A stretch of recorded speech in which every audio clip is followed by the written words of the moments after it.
Human beings, if Taylor Callahan still could be considered of that pedigree, never got too old to learn something new.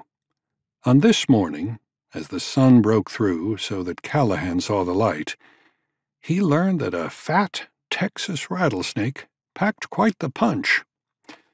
As a lifelong Westerner, he had seen rattlesnakes, but usually they got out of his way, or he got out of theirs before any harm was done, or they were already dead. He remembered the rattlesnake skin tie Captain Carbine Logan wore when he led his Confederate irregulars up in Missouri and Kansas during the late unpleasantness, as the ladies like to call those 4 years of butchery. But Texas rattlesnakes had an ornery streak, and Callahan knew that the moment it stopped rattling. And the circuit rider had always been able to predict a demon's next move. Just before the rattling ceased and the serpent struck, Callahan tilted his good book up.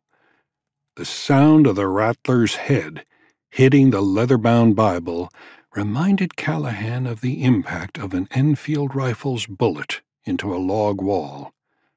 Later, he wondered what he would have done had the rattler's fangs become stuck in the cover, but during the brief bit of dawn excitement, Callahan was too preoccupied to do any speculating. He sprang to his knees as the Bible rocked backward.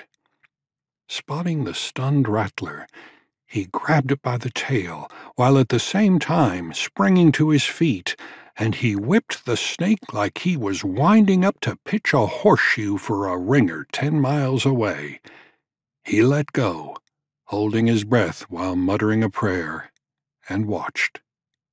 The Major General in the heavens let the sky lighten just enough for Callahan to see the rattlesnake spinning, descending, and hitting the fork in the trail. It skidded or rolled a few feet, and quickly recoiled and let the rattles sing again, barely audible because Job was still having a conniption. Callahan caught his breath, amazed that the reptile recovered so quickly.